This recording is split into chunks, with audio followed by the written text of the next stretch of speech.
Balik lagi dengan aku, Kevin Sarai. Di video kali ini, aku akan mempresentasikan stabilitas sediaan farmasi dari tugas praktikum farmasi fisik. Jadi, stabilitas sediaan farmasi yang aku ambil definisinya menurut Depkes RI 1995, stabilitas dapat didefinisikan sebagai tolak ukur di mana suatu produk untuk bertahan dalam batas yang ditetapkan, dan sepanjang periode penyimpanan serta saat penggunaan, sifat dan karakteristiknya sama dengan saat suatu sediaan dibuat. Kemudian terdapat kriteria untuk penerimaan stabilitas antara lain menurut sifat fisika, sifat kimia, sifat mikrobiologi, sifat efektivitas, sifat toksisitas. Selanjutnya definisi dari kriteria untuk penerimaan stabilitas. Sifat fisika, setiap zat aktif mempertahankan keutuhan kimiawi dan potensi yang tertera pada etiket dalam batas yang dinyatakan. Sifat kimia, sifat fisik awal termasuk penampilan, kesesuaian, keseragaman, disolusi, dan kemampuan untuk disuspensikan. Sifat mikrobiologi, zat antimikroba yang ada akan mempertahankan efektivitas dalam batas yang ditetapkan. Perlu adanya sterilisasi terhadap pertumbuhan mikroba. Sifat efektivitas, efek terapi yang ditimbulkan tidak berubah selama usia guna sediaan. Kemudian sifat toksisitas, ketidakterjadinya peningkatan bermakna dalam toksisitas selama usia guna sediaan. Berikut penguraian stabilitas fisika. Stabilitas fisika adalah mengevaluasi perubahan sifat fisika dari suatu produk tergantung waktu atau periode penyimpanan. Contoh dari perubahan fisika antara lain migrasi atau perubahan warna, perubahan rasa, perubahan bau, perubahan tekstur, atau penampilan. Evaluasi dari uji stabilitas fisika meliputi pemeriksaan organoleptik, homogenitas, pH, dan bobot jenis. Kriteria stabilitas fisika. 1. Penampilan fisika meliputi warna, bau, rasa, tekstur, dan bentuk sediaan. 2. Keseragaman bobot. 3. Keseragaman kandungan. 4. Suhu. 5. Disolusi. 6. Kekentalan. 7. Bobot jenis. 8. viskositas. Kemudian ketidakstabilan fisika dapat terjadi karena 1. Perubahan struktur kristal. 2. Perubahan kondisi distribusi. 3. Perubahan konsistensi atau kondisi agregat. 4. Perubahan perbandingan kelarutan. 5. Perubahan perbandingan hidratasi. Selanjutnya, stabilitas kimia. Stabilitas kimia suatu obat adalah lamanya suatu waktu obat untuk mempertahankan integritas kimia dan potensinya, seperti yang tercantum pada etiket dalam batas waktu yang ditentukan. Pengumpulan dan pengolahan data merupakan langkah pembentukan baik buruknya sediaan yang dihasilkan, meskipun tidak menutup kemungkinan adanya parameter lain yang harus diperhatikan. Data yang paling dibutuhkan adalah data sifat kimia fisik, dan kerja farmakologi, zat aktif, atau data primer, didukung dari sifat pembantu atau data sekunder. Secara reaksi kimia zat aktif dapat terurai dengan berupa faktor diantaranya ialah oksigen atau oksidasi, air atau hidrolisa, suhu atau oksidasi, cahaya atau fotolisis, karbon dioksida atau turunnya pH larutan, sesepora ion logam sebagai katalisator reaksi oksidasi. Jadi, jelasnya faktor luar juga mempengaruhi ketidakstabilan kimia seperti suhu, kelembaban udara, dan cahaya. Faktor-faktor yang mempengaruhi stabilitas kimia. A. Hidrolisis. Ikatan amida juga dapat terhidrolisa meskipun kecepatan hidrolisanya lebih lambat dibanding eter. B. epimerisasi, reaksi terjadi dengan cepat ketika obat dilarutkan dan terpapar dengan pH lebih dari 3, mengakibatkan terjadinya perubahan sterik pada gugus dimetilamin. C. Dekarboksilasi. Beberapa asam senyawa asam karboksilat terlarut seperti paraamini salisik asid dapat kehilangan CO2 dari gugus karboksil ketika dipanaskan. Produk uraian memiliki potensi farmakologi yang rendah. D. Dehidrasi. Dehidrasi yang dikatalisis oleh asam pada golongan tetrasiklin menghasilkan senyawa epianhidrotetrasiklin, senyawa yang tidak memiliki efek antibakteri dan memiliki efek toksisitas. E. Oksidasi. Struktur molekular yang dapat mudah teroksidasi dalam gugus hidroksil yang terikat langsung pada cincin aromatik. Gugus gen terkonjugasi cincin heterosiklik aromatik, gugus turunan nitroso dan nitrit dan aldehida. Produk hasil oksidasi memiliki efek terapik lebih rendah.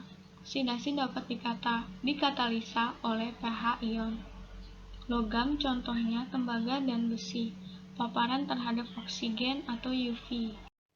F. Dekomposisi fotokimia. Paparan pada UV dapat menyebabkan oksidasi atau fotooksidasi dan fotolisis pada ikatan kovalen. G. Kekuatan ion. Efek dari jumlah elektrolit yang terlarut terhadap kecepatan hidrolisis dipengaruhi oleh kekuatan ion pada interaksi interionik. Secara umum, konstanta kecepatan hidrolisis berbanding terbalik dengan kekuatan ion dan sebaliknya dengan muatan ion. H. Perubahan nilai pH. Degradasi dari banyak senyawa obat dalam larutan dapat dipercepat atau diperlambat secara eksponensial oleh nilai pH yang naik atau turun dari rentang pH-nya. I. Interionik. Kelarutan dari muatan ion yang berlawanan tergantung pada jumlah muatan ionnya dan ukuran molekulnya. C. Kestabilan bentuk padat. Reaksi pada kondisi padat relatif bersifat lambat. K. Temperatur. Secara umum, kecepatan reaksi kimia meningkat secara eksponensial setiap kenaikan 10 derajat suhu. Selanjutnya, stabilitas mikrobiologi. Stabilitas mikrobiologi suatu sediaan adalah keadaan di mana tetap sediaan bebas dari mikroorganisme atau memenuhi syarat batas mikroorganisme hingga batas waktu tertentu. Terdapat berbagai macam zat aktif obat, zat tambahan, serta berbagai bentuk sediaan dan cara pemberian obat. Tiap zat, cara pemberian, dan bentuk sediaan memiliki karakteristik fisika kimia tersendiri dan umumnya rentan terhadap kontaminasi mikroorganisme dan atau memang sudah mengandung mikroorganisme yang dapat mempengaruhi mutu sediaan karena berpotensi menyebabkan penyakit. Efek yang tidak diharapkan pada terapi atau penggunaan obat kosmetik. Stabilitas mikrobiologi diperlukan oleh suatu sediaan farmasi untuk menjaga atau mempertahankan jumlah dan menekan pertumbuhan mikroorganisme yang terdapat dalam sediaan tersebut hingga jangka waktu tertentu yang diinginkan. Selanjutnya, stabilitas mikrobiologi suatu sediaan dapat dipengaruhi oleh beberapa faktor, antara lain A. Faktor sifat fisika kimia, zat aktif, dan zat tambahan. Sifat fisika kimia, zat aktif maupun zat tambahan dapat mempengaruhi stabilitas mikrobiologi sediaan. Zat yang bersifat hidroskopik atau hidrofilik rentan terhadap kontaminasi mikroorganisme. Hal ini berhubungan dengan adanya air yang merupakan media pertumbuhan bagi mikroorganisme. B. Faktor kontaminasi dari bahan baku dan proses. Bahan baku alami dalam bentuk air yang bebas, serbuk atau granula dapat menjadi tempat tumbuhnya mikroorganisme, virus, ataupun toksin pada mikroba. Analisa terhadap bahan-bahan ini dapat menunjukkan keberadaan bakteri, spora Clostridium staphylococcus, kapang, dan khususnya toksin fungi atau jamur. Kemungkinan keberadaan mereka mungkin sudah ada semenjak tahap persiapan produksi. Bahan alami yang diekstrak, diproduksi maupun disediakan dalam bentuk cair juga rentan terhadap kontaminasi mikroorganisme. Cara pengawetan yang tidak tepat ketiga digunakan untuk menghasilkan produk alam, bentuk larutan, dispers, ataupun emulsi dapat mendukung pertumbuhan mikroorganisme gram-negatif seperti Enterobacter spp, E. coli, Citrobacter spp, Pseudomonas spp, dan lainnya. Stabilitas efektivitas.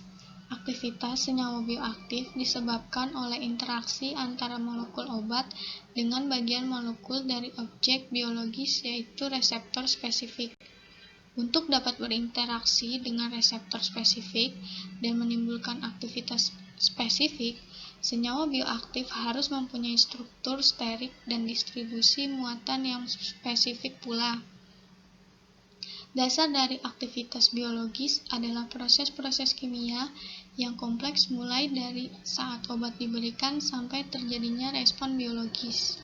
Fase-fase yang mempengaruhi aktivitas obat. 1. Fase farmasetik. Fase ini menentukan ketersediaan farmasetik, yaitu ketersediaan senyawa aktif untuk dapat diabsorpsi oleh sistem biologis. Untuk dapat diabsorpsi, senyawa obat harus dalam bentuk molekul dan mempunyai lipofisilitas yang sesuai. Bentuk molekul senyawa dipengaruhi oleh nilai pKa dan pH lingkungan, atau lambung pH sama dengan 1-3 dan usus pH sama dengan 5-8. Pada fase 1, selain sifat molekul obat seperti kestabilitasan terhadap asam lambung dan larutan dalam air, formulasi farmasetis dan bentuk sediaan yang digunakan juga penting untuk aktivitas obat. 2.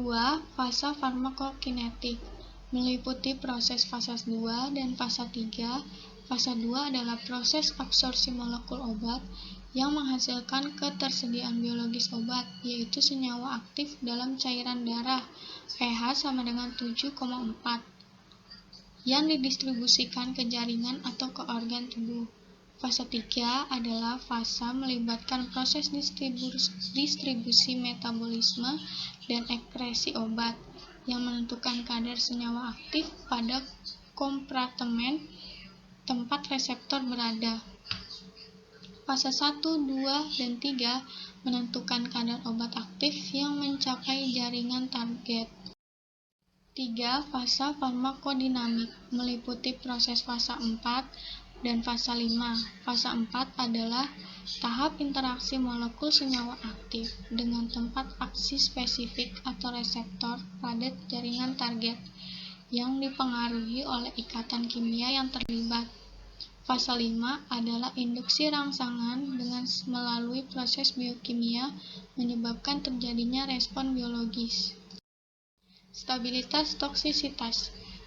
Stabilitas toksikologi adalah ukuran yang menunjukkan ketahanan suatu senyawa atau bahan akan adanya pengaruh kimia, fisika, mikrobiologi, dan farmakologi yang tidak menyebabkan peningkatan toksisitas secara signifikan. Efek toksik dapat dibedakan menjadi 1. Efek toksik akut mempunyai korelasi langsung dengan absorpsi zat toksik. 2. Efek toksik kronis. Zat toksik dalam jumlah kecil diabsorpsi sepanjang jangka waktu lama, terakumulasi mencapai konsentrasi toksik hingga akhirnya timbul keracunan. Toksisitas jangka panjang, efek toksik, baru muncul setelah periode waktu laten yang lama, sebagai contoh kerja karsinogenik dan mutagenik. Penggolongan toksikologi dengan cara lain berdasarkan jenis zat dan keadaan yang mengakibatkan kerja toksik, yaitu kerja atau efek tidak diinginkan, keracunan akut pada dosis berlebihan, pengujian terhadap toksisitas dan toleransi pada fase praklinik. Zat kimia disebut xenobiotik atau xeno sama dengan asing, di mana setiap zat kimia baru harus diteliti sifat-sifat toksiknya sebelum diperbolehkan penggunaan secara luas.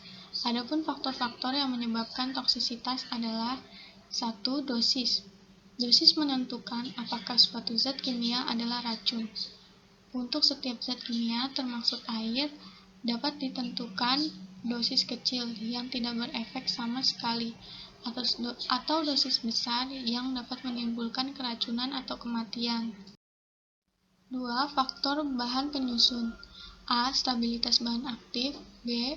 Bahan pembantu terdapat dapar, pengawet, dan antioksidan. 3. Faktor luar. A. Cara pembuatan. B. Bahan pengemas.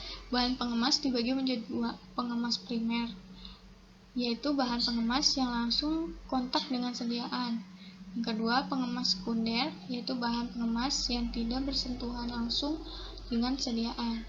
Keempat, faktor penyimpanan yang meliputi suhu, tekanan, kelembapan, dan cahaya. Sekian video presentasi stabilitas sediaan farmasi saya. Semoga bermanfaat dan maaf jika ada salah-salah kata. Terima kasih semuanya.